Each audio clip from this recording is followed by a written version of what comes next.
MIT's top fusion mind is gone, and the timing is a warning siren. Stop scrolling, subscribe right now and turn on notifications, because this is one of those stories where the facts move, and the meaning moves even faster. Professor Nuno F.J. Loureiro, the director of the Plasma Science and Fusion Center at MIT, died after a violent incident at his home in Brookline, Massachusetts. He was 47, one of the most important people in America's fusion race, suddenly removed from the board. And then, just days later, another shock lands in the same lane. Trump media announces a fusion deal with TAE Technologies, valued at more than $6 billion. Fusion, now marketed as the future power source for artificial intelligence. Big money, big politics, big promises.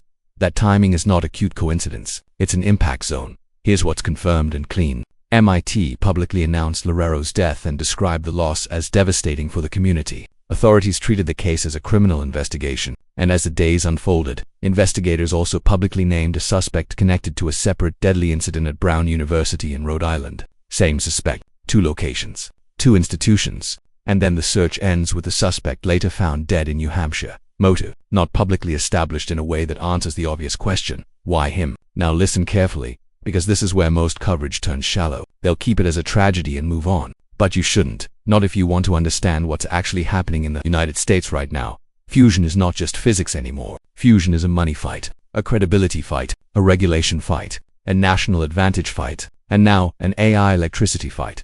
The public hears fusion and thinks of magic, endless clean energy, no limits, the sun in a box. But the people who actually work in this field have always been careful, because fusion is brutal. Plasma is hard to control, the engineering is extreme, the cost is massive, and the jump from a lab breakthrough to a power plant that reliably feeds a real grid, that's where projects die. Investors get angry, and hype replaces reality.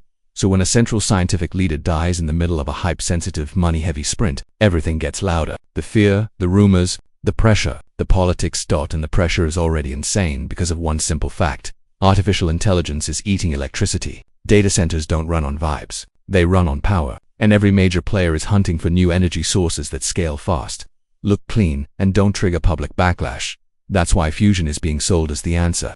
Not someday, not in theory, as a business plan now. About that Trump media move, let's be precise. This is not a president writing a personal check for $6.4 billion like people online keep repeating. The verified public messaging is a corporate merger announcement. Trump Media and Technology Group and TAE Technologies say they signed a definitive agreement to combine in an all-stock transaction, valued at more than $6 billion. The pitch is direct. Fusion power at utility scale, framed as the future electricity backbone for the AI era. And yes, that combination alone changes the temperature, because when a political brand attaches itself to a frontier energy technology, it drags the entire debate into a different arena. Not just can it work, but who gets the rules, who gets the permits, who gets the public contracts, who gets the narrative, and who gets protected.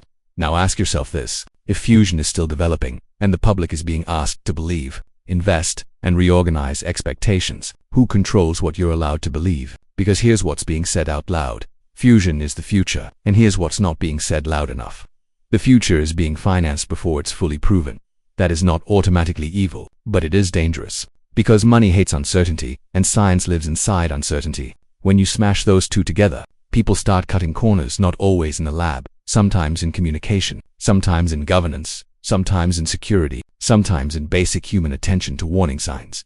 Now back to Loureiro. Why does his death hit harder than the average? Headline: because he wasn't just a professor, he was leading a flagship fusion center at MIT. That means he influences research direction, student mentoring, collaborations, grant momentum, partnerships, and the credibility ecosystem. In fields like fusion, credibility is currency. If the wrong person says the wrong thing at the wrong time, billions can move, regulations can shift, public trust can break.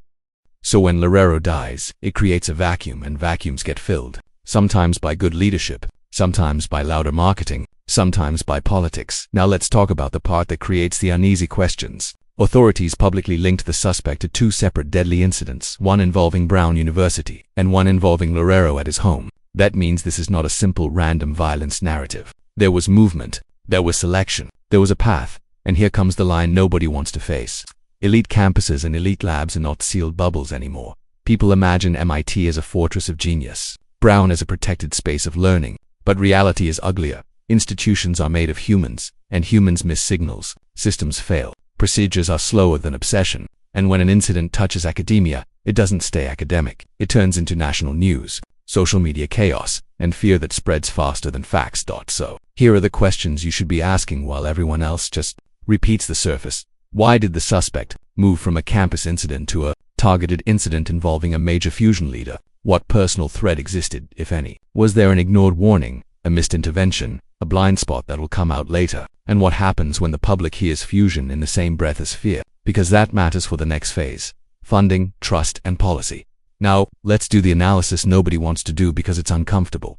The fusion industry is entering a legitimacy war. It has to convince policymakers and the public that it deserves support, that it can be safe, and that it can deliver within real timelines. At the same time, it has to admit that commercial fusion at grid scale is not yet a routine reality. If you overpromise and miss, you poison the entire field. If you underpromise, you lose the money race to someone louder.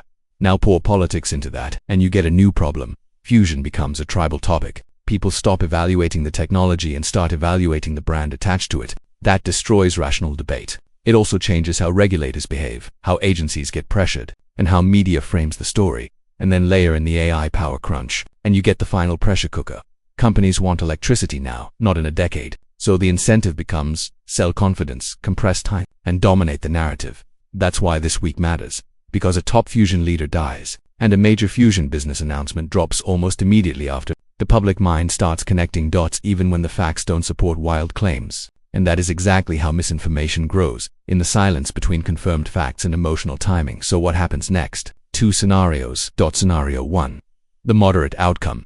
Authorities close the investigation with the publicly available facts staying basically the same. Institutions quietly increase security, tighten access, change protocols, and move on. The fusion industry keeps sprinting. The merger headlines take over. The public forgets the human loss and remembers only the money numbers. In that moderate outcome, the real cost is invisible. Campuses become less open, collaboration becomes more cautious, and the next generation of researchers learns that fame in science can also mean risk. The culture hardens quietly. Scenario 2. The critical outcome. New information emerges that shows preventable failures, missed warnings, ignored signals, institutional delays, or a chain of gaps that allowed tragedy to happen. That triggers public outrage, political hearings, lawsuits, and policy fights. And if the public starts seeing fusion as a hype machine tied to political power, then the field doesn't just fight engineering problems, it fights trust collapse. In that critical outcome, money gets nervous. Nervous money doesn't wait. It pivots, it punishes, it cancels projects, and it leaves science to clean up the mess. Now here's the social message you're not going to hear enough,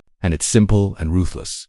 A country that wants to build a future has to protect the people who build it, not just protect them with condolences. Protect them with systems that actually work, with serious mental health capacity, with serious threat assessment, with serious safety planning that doesn't pretend this can't happen here, because it already did. And if your only response is to turn every breakthrough into a stock pitch, you will keep producing pressure, and then acting shocked when pressure cracks humans. So keep your eyes on the next few days. Watch what details are confirmed. Watch what details remain unanswered. Watch who tries to hijack this story to sell you a miracle. And watch who avoids hard questions about timelines, governance, and responsibility. Because the fusion race is not just science. It's power, it's money, it's politics. It's the AI era demanding more electricity than society is prepared to generate. And Larero's death is not just a headline. It's a warning flare about what happens when ambition outruns protection.